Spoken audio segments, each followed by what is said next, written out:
In the video you're about to watch, I mispronounce the name Vautrin as Vaturin. I have no idea why.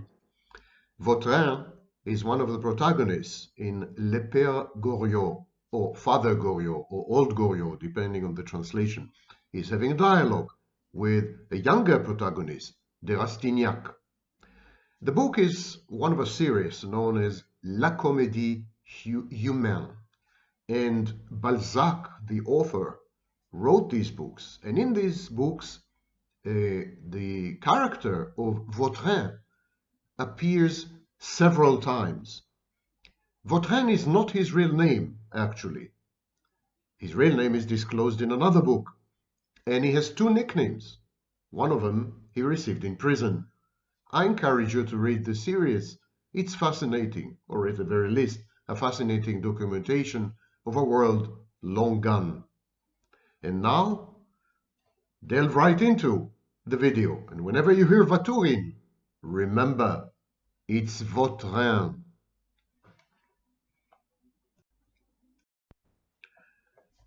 In my late teens and early 20s, I spent years with one of Israel's leading mobsters.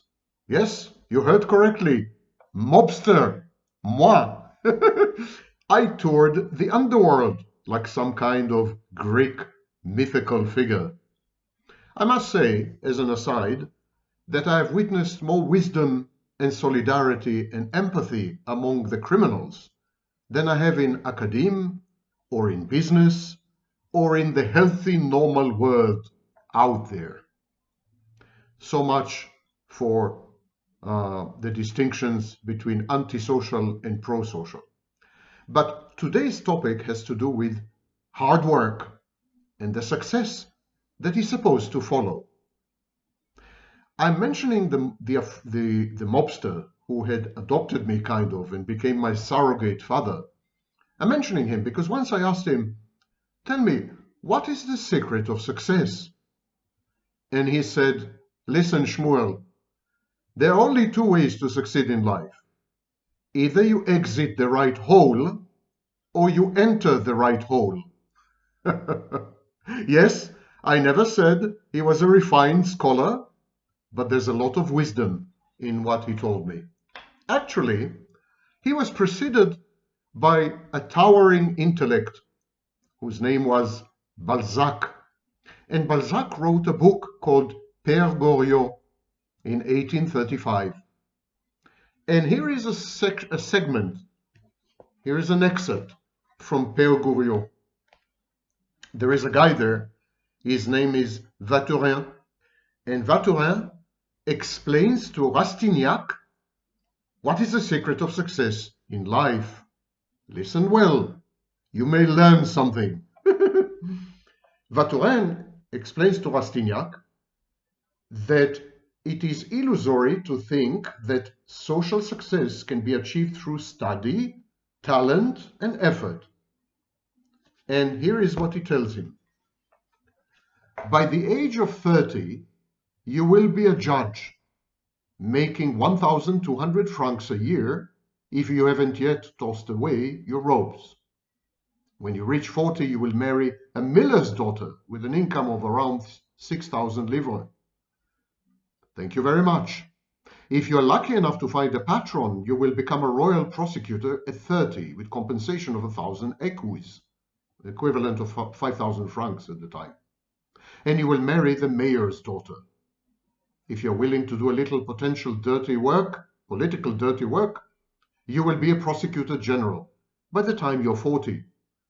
It is my privilege to point out to you, however, that there are only 20 prosecutors general in all of France, while 20,000 of you aspire to the position. And among them are a few clowns who would sell their families to move up a rank. If this profession disgusts you, consider another, says Vaturin. Would Baron de Rastignac like to be a lawyer? Very well then. You will need to suffer 10 years of misery, spend 1,000 francs a month, acquire a library and an office, frequent society, kiss the hem of a clerk to get cases and lick the courthouse floor with your tongue. If the profession led anywhere, I would advise you against it. But can you name 5 lawyers in Paris who earn more than 50,000 francs a year at the age of 50? Vaturin continues to advise Rastignac to marry the daughter of a rich person, of a rich man. He says it's the only way to succeed in life. You marry into a rich family, automatically you become rich. It's a shortcut. Forget hard work, forget study, forget talents. Vaturin mocks all these. He explains to Rastignac that this is a myth propagated by society in order to control people. But in reality, hard work leads nowhere. Is Vaturin right? Is he overly cynical?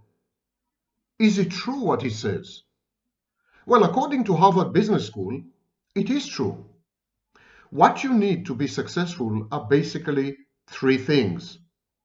You need to start with a small fortune. You need to come from a rich family. You need to have a lot of luck. Luck, according to Harvard Business School, is the main determinant of lifespan success, of future success. Luck, not hard work, not studies, not talents, nothing. Luck and coming from a rich family. This is it. These are the ingredients of success. So this raises the question of what is the overall picture? Who is right? Vaturin and Harvard Business School, or the ethos, the Protestant work ethic, which tells you that if you study a lot and if you work hard, you're going to make it. That social mobility, upward mobility, is guaranteed. That it all depends on you. And if you mess up, you fail. You should own your failures. You should take responsibility for your defeats because you could have done differently. It's only up to you whether you succeed or fail. That is the American dream. That is the Protestant work ethic. That is the narrative and the story that we're all brought up on and that we have all assimilated, having been indoctrinated by it. But is it true? Is it real? Not according to the most meticulous recent studies. And I'm referring you to the masterpieces, the twin masterpieces by Thomas Piketty, Capital in the 21st Century, and his other book, which is even more impressive, Capital and Ideology. These 2 books demonstrate conclusively that to succeed in life, at least financially, monetarily, economically, you need to be born to the right family. You need to be born to a rich family. No amount of hard work and talent and studies are going to escalate your position and make you a member of the elite. Of course, there are exceptions. Immediately I can see the comments in the comments section. I came to the United States as an immigrant with $400 and now I have $400,000. Yes, of course there are exceptions. These exceptions are used to defraud the rest of the population who never make it.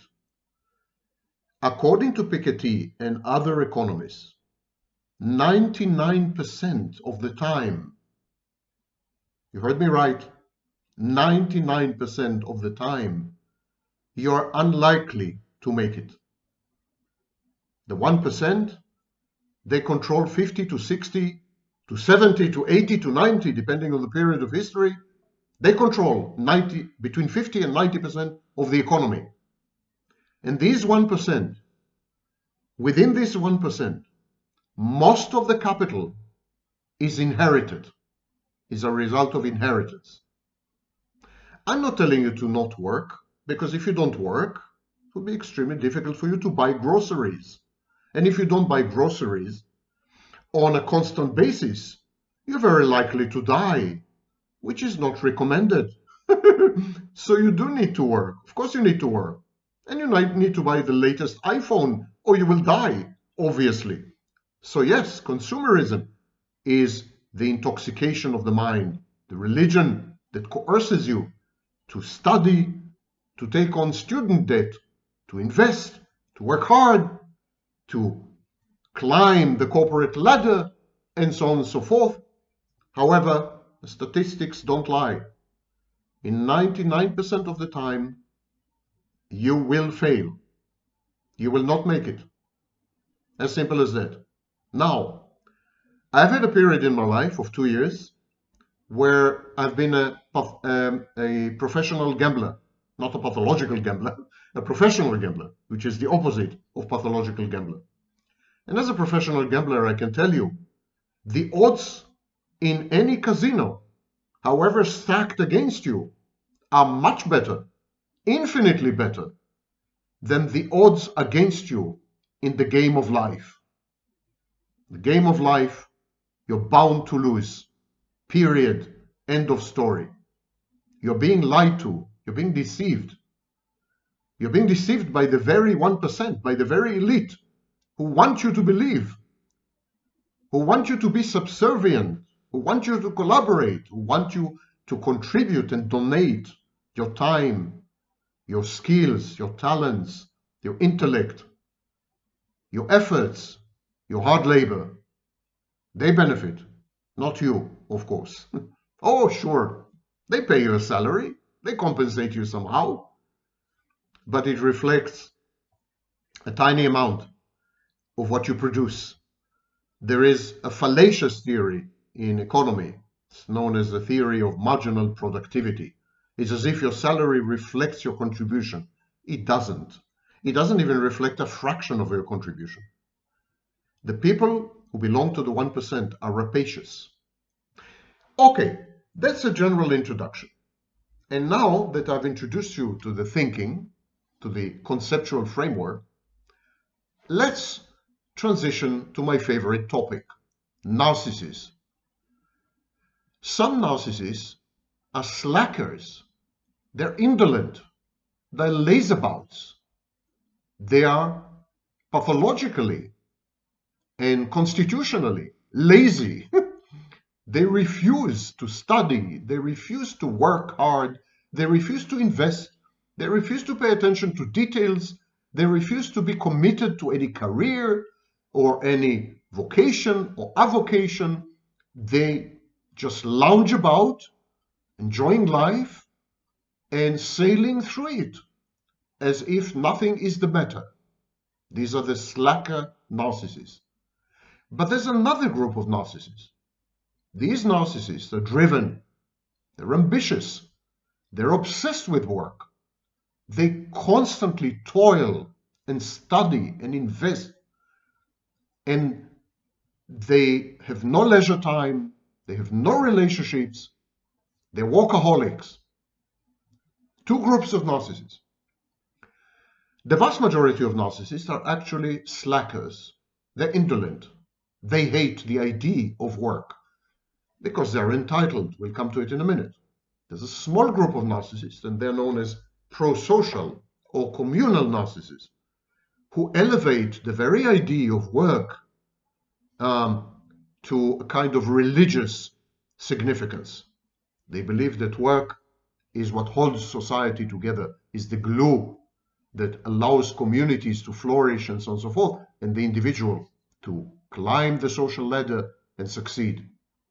According to them, labor is an article of faith. But this is the minority. This is, who knows, 2-3% of narcissists. 90, 95, 97% of narcissists hate to work. The prosocial narcissist is a team builder. He's goal-oriented. All other types of narcissists are absolutely indolent and averse to the idea of labor. They mislabel laziness or slacking as individual freedom. They have an ideology of not working. It's a form of antisocial defiance and contumaciousness, rejection of authority. They don't say I'm lazy. They say I'm not working as a matter of principle. I don't work because to work, to be a worker, is to be a slave. I cherish my freedom. I reject society and its mores and laws and regulations. I'm my own man. I'm a rule and a law unto myself. I'm gonna do whatever I like to do, whenever I like to do it.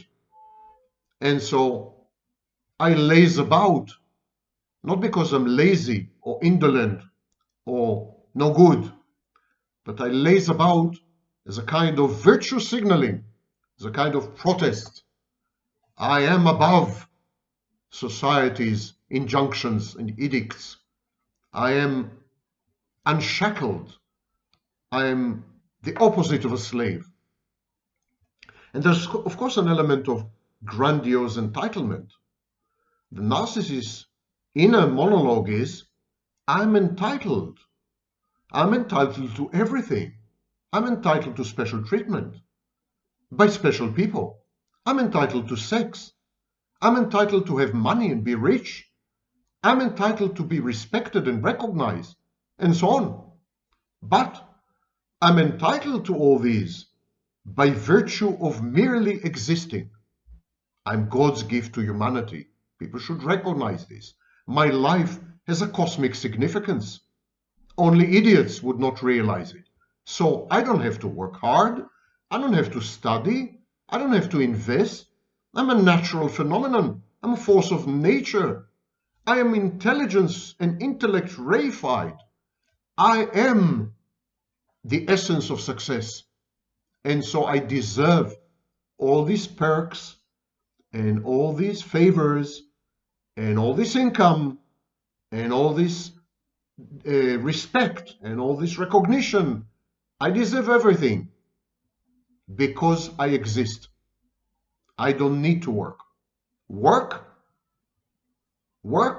is for my inferiors. I am superior. I'm above all that.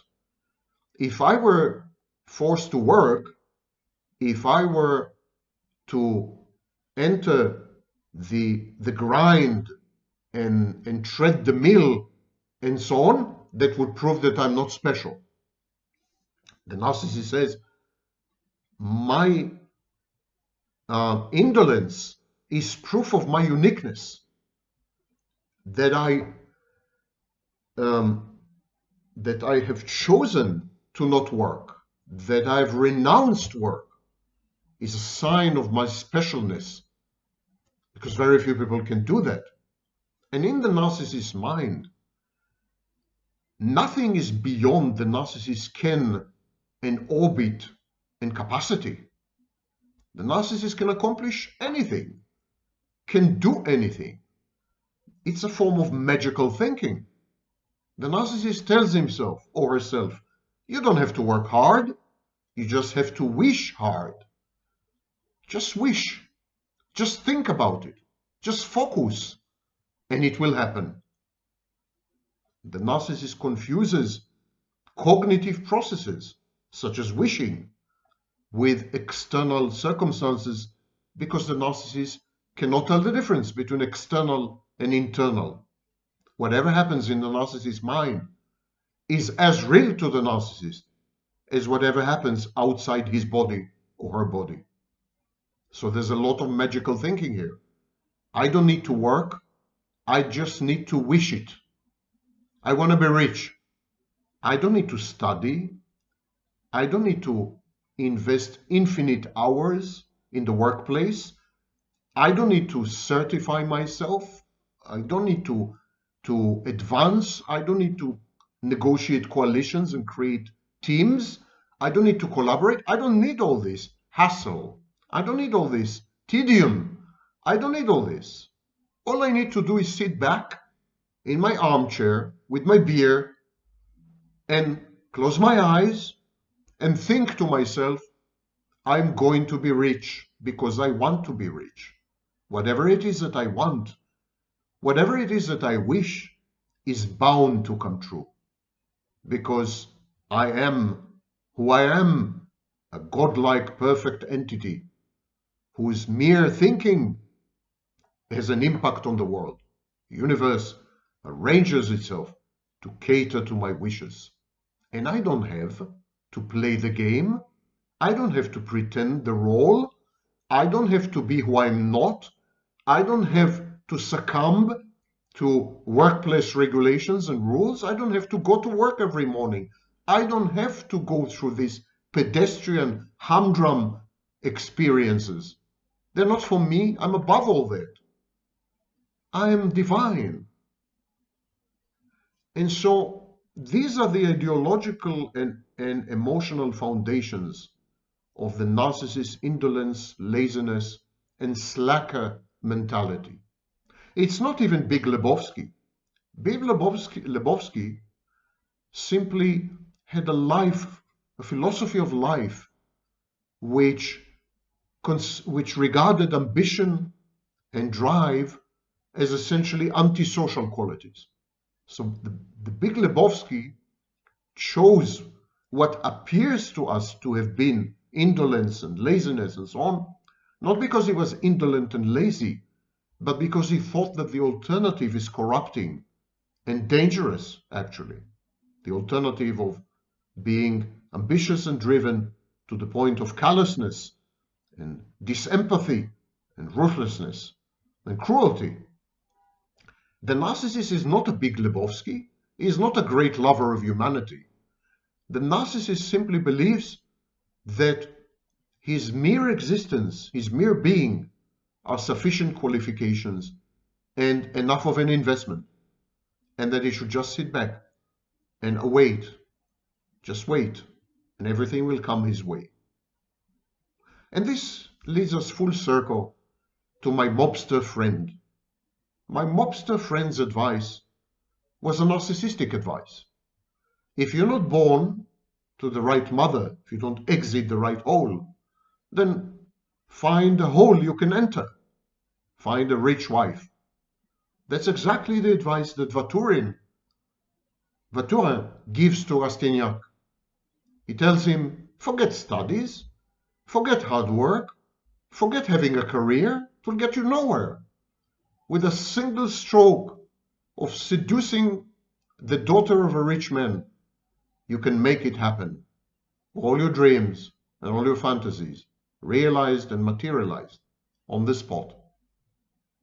This advice, regrettably, according to scholars, eminent scholars, I mentioned Piketty, there are others, this advice, unfortunately, is still very, very true.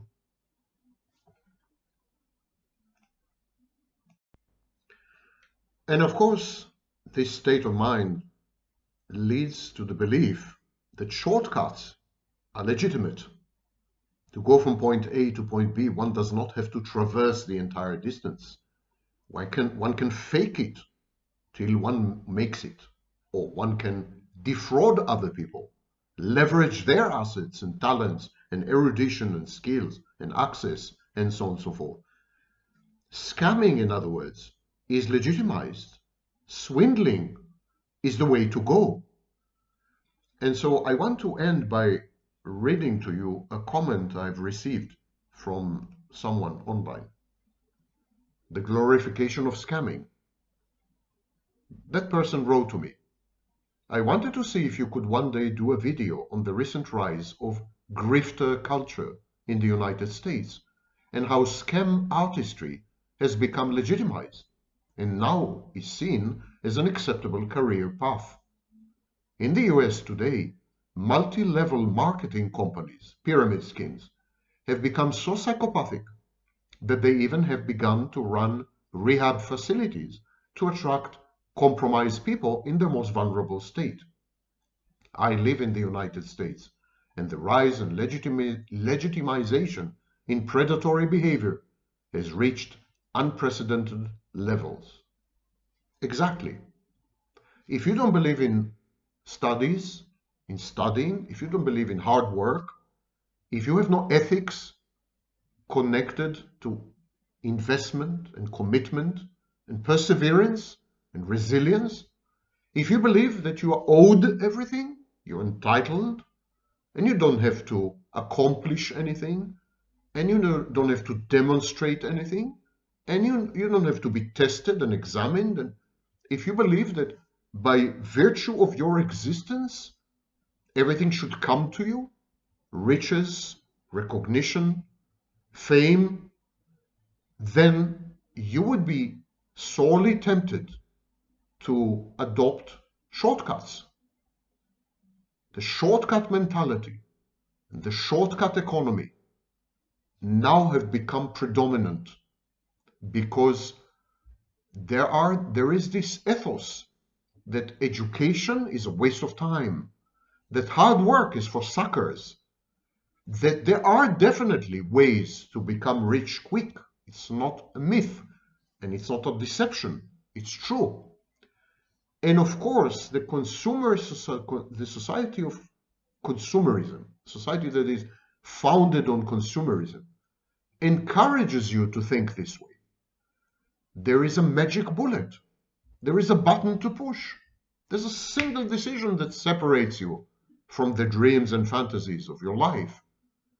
And this single decision, of course, has a price tag, but this is consumerism for you. And so people are tempted to find ways to avoid the long haul, to somehow condense and compress life into a few years.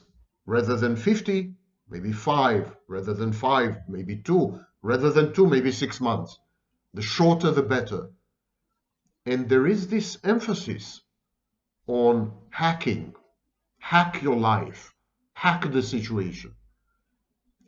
There is the assumption that there are definitely ways to achieve things which require much less energy, investment, no talent, no skilling, no education, nothing, basically. And so what I'm describing is a society of swindlers and con artists and charlatans. This is very evident online, even in the space that I monitor closely, narcissistic abuse space. It's 99% charlatans and con artists, with and without academic degrees. And they just woke up one morning and realized there's a lot of money in narcissistic abuse, and the next day they declared themselves experts on narcissistic abuse. It's the kind of thing I'm talking about. You don't have to be a criminal to do this.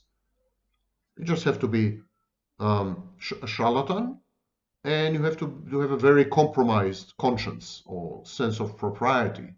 You have to be a bit psychopathic, in other words. This gives rise to narcissism and psychopathy on a societal level. Narcissism and psychopathy are becoming the organizing principles of society and of human interpersonal interactions. Because narcissism and psychopathy comprise the two elements that cater to fantasy and magical thinking. In narcissism, it's entitlement. In psychopathy, it's defiance. And overarching is the fantasy, the belief that if you can just imagine it, if you can just dream it, you're likely to live it, to experience it as well.